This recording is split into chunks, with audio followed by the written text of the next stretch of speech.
Assalamualaikum warahmatullahi wabarakatuh. Madia akan menanggapi beberapa postingan yang dibuat oleh Love Muslim. Namanya bagus, tapi ternyata isinya hancur deh. Makanya kita lihat dulu deh ini bagaimana sebenarnya ini. Dari judulnya aja sudah terlalu lebay katanya. Judulnya ini kebohongan Al-Quran dibuktikan Siswanto seorang muslim. Kan lebay sekali nih orang. Al-Quran kan sifatnya menyeluruh global, tapi di format, di planning dengan seseorang, Siswanto. Kan lucu, lebay, tapi mau mempremingkan Al-Quran jadi bohong. Berarti yang membuat ini tidak beres yang membuat ini, karena terlalu lebay. Person kok dibuat jadi global, itu kan kenapa tidak tidak logis. Mari kita cek dulu apa yang dia pingin.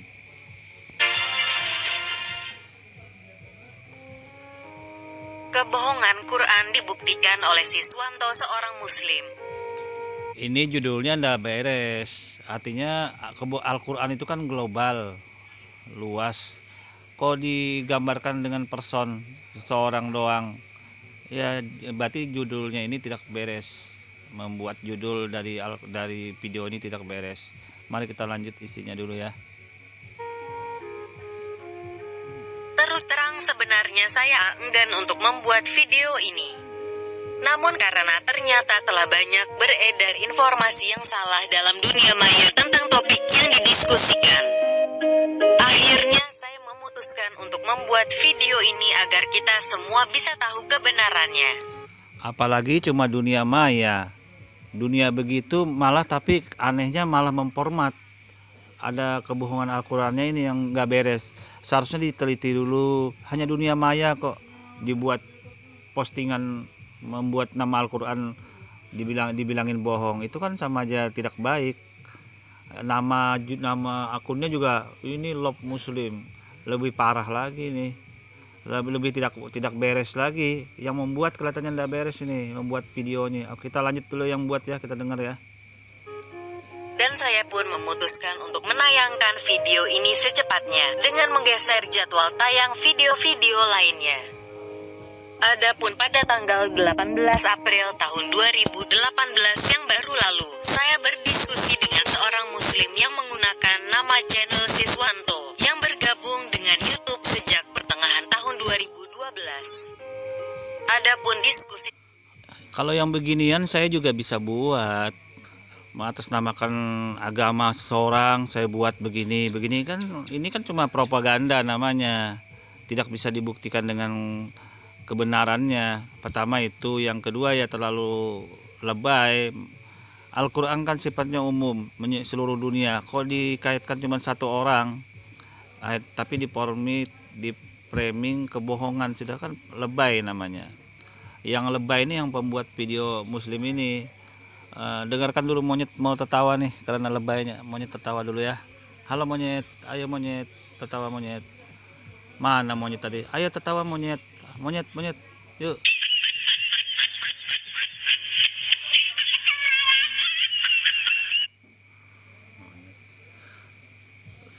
Sekali lagi dong monyet tertawa, sama buat Love Muslim ini tertawa lagi.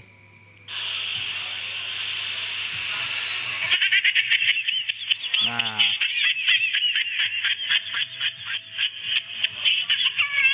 itu monyet tertawa karena bilang monyet. Kenapa figur pribadi seorang dibilangin bohong? Al-Quran sifatnya lebar, sifatnya luasnya seperti itu. Al-Quran kalau digambarkan dengan perbuatan seseorang yang begitu, yang pribadi, kan lebay sekali. Nggak nyambung urusan pribadi kok, manusia per orang kok dikaitkan dengan ke Alkitab, di planning bohong lagi. Ya berarti lebay sekali ini. Oke, kita lanjutkan Love Muslim, yang kita lanjutkan cerita Love Muslim lebay. Oke. tersebut terjadi pada pada salah satu video saya yang berjudul Aduh, lebay betul ini.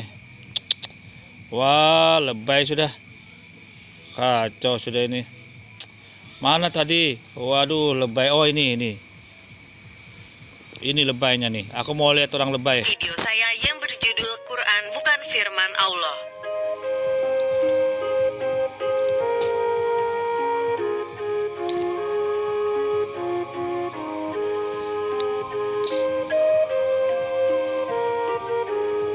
Topik utama diskusi sebenarnya adalah mengenai lokasi terdamparnya Bahtera NU di Turki.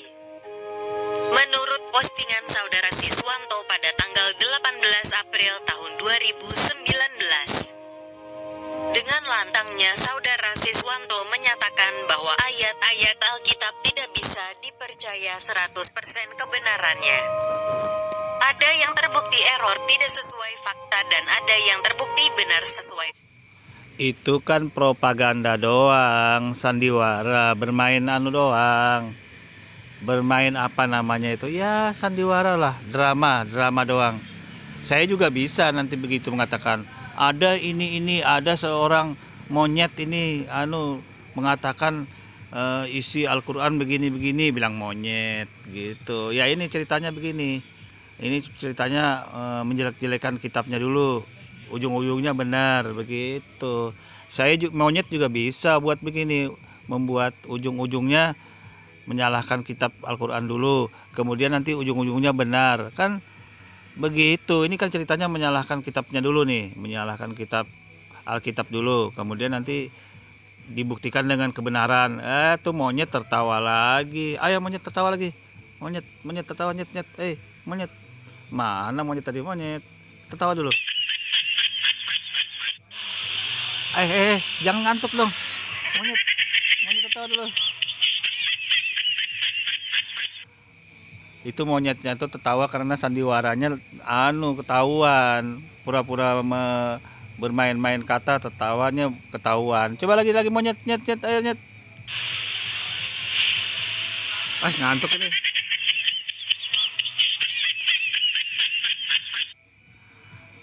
Yuk lanjut dulu dah melihati sandiwaranya. Kita lanjut dulu sandiwaranya ya. Oke.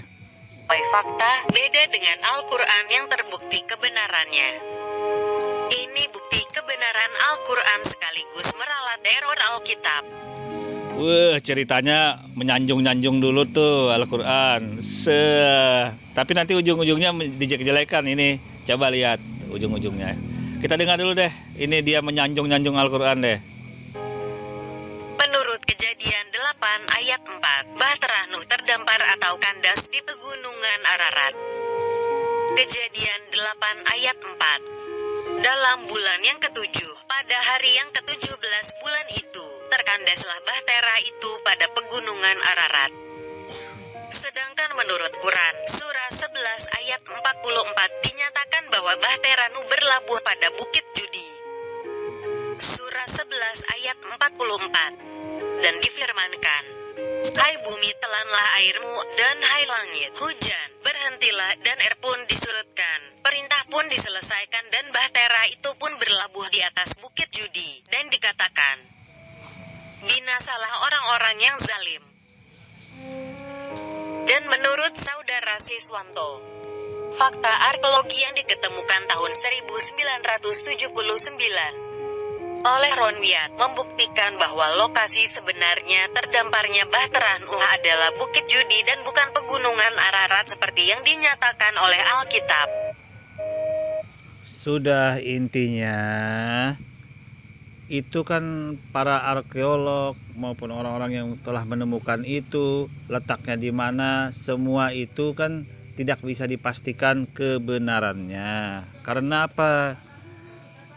Karena lokasi tersebut bisa aja dengan dimakan waktu, usia zaman itu berubah gitu loh. Berubahnya gara-gara apa? Bisa gara-gara gempa bumi, bisa gara-gara tsunami, bisa gara-gara macam-macam akhirnya terjadi perubahan. Orang jangan heran, gunung aja bisa jalan kok. Kalau ada musibah tuh gunung aja bisa jalan, bisa hilang gunung. apalagi cuman cerita begini. Ya jadi nggak bisa dipastikan kebenarannya. Ya ini video cuman mau menggiring opini aja. Ujung-ujungnya nanti menjelek-jelekan Al-Quran. Ini, oke lanjut dulu.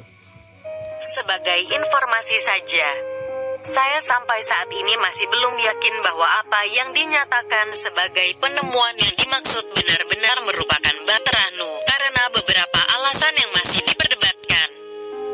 Namun karena saudara Siswanto telah mengangkat masalah ini ke permukaan, maka marilah kita asumsikan bahwa apa yang diyakini oleh saudara Siswanto adalah benar, di mana penemuan tersebut adalah benar-benar merupakan Bahtera Nuh. Diasumsikan, wek. Itu cuman sandiwaranya doang. Nanti ujung-ujungnya menyalahkan. Oke. Saudara Siswanto pun menantang kita untuk melakukan pencarian melalui Google tentang Gunung Judi, agar pemirsa dapat lebih memahami lokasi dan geografi daripada Turki di sekitar Gunung Ararat. Gunung Ararat merupakan gunung tertinggi di Turki dan yang terletak di sebelah timur Turki Asia dekat perbatasan dengan Armenia, dengan puncak tertinggi berada di ketinggian 5.137 meter di atas permukaan laut. Sedangkan Gunung Judi terletak di sebelah tenggara Turki yang berbatasan dengan Syria dan Irak dan dengan puncak di ketinggian 2.089 meter di atas permukaan laut. Sebenarnya dalam tradisi legenda Syria dan Armenia, Gunung Judi merupakan tempat terdamparnya Bahtera Nuh, dan dari sinilah diperkirakan pengarang Quran telah mendasarkan apa yang ada dalam surah 11 ayat 44. Intinya ini cuma penggiringan opini doang. Baik Gunung Judi, Gunung Ararat itu belum bisa dipastikan juga namanya itu sama dengan nama yang disebutkan dalam Alkitab maupun Al-Quran. Itu loh. Karena apa? Karena ini sudah terjadi sampai 1000 tahun yang lalu lebih. Jadi bisa aja dia karena bencana atau gara-gara apapun akhirnya terjadi kehilangan gunung-gunung itu. Jadi nama gunung itu belum tentu benar dengan pembuktian yang sekarang. Lanjut. Pada awalnya saya sudah mencoba berkali-kali menjelaskan bahwa yang dimaksud dalam Alkitab adalah pegunungan Ararat dan bukan Gunung Ararat. Dan nama Ararat pun di Alkitab berasal dari kata Urartu, yang merupakan terminologi suatu daerah kuno di utara Syria termasuk Armenion Plateau. Sehingga ketika Alkitab menggunakan kata pegunungan Ararat, maka harus dimengerti bahwa daerah yang dimaksud bukan hanya terbatas pada Gunung Ararat saja, namun lebih luas daripada itu.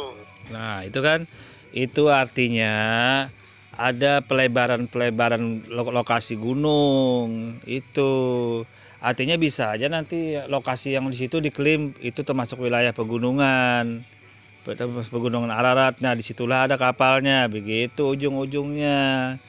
Udah malas aku dengar cerita sandiwara begini, capek deh karena aku tahu ujung-ujungnya begitu nanti. Karena pelebaran lokasi Gunung Ararat itu di dalam Alkitab ditafsirkan pelebaran, akhirnya menunjuk ke lokasi gunung itu yang ada kapalnya itu. Begitu doang sandiwaranya ini. Akhirnya ujung-ujungnya apa?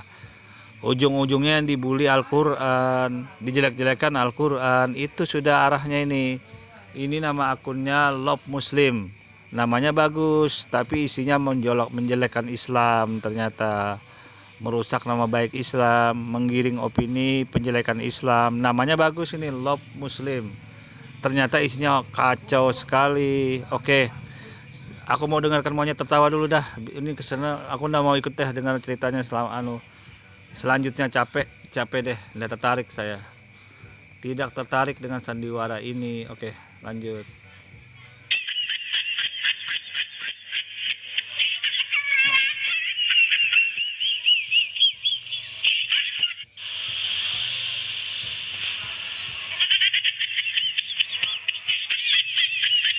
Halo monyet, ucapkan selamat tinggal dulu ya. Semoga sukses sandiwaranya untuk menjelek-jelekan Al-Quran. Semoga sukses. Selamat menjelek-jelekan. Assalamualaikum, waalaikumsalam, dadah semua.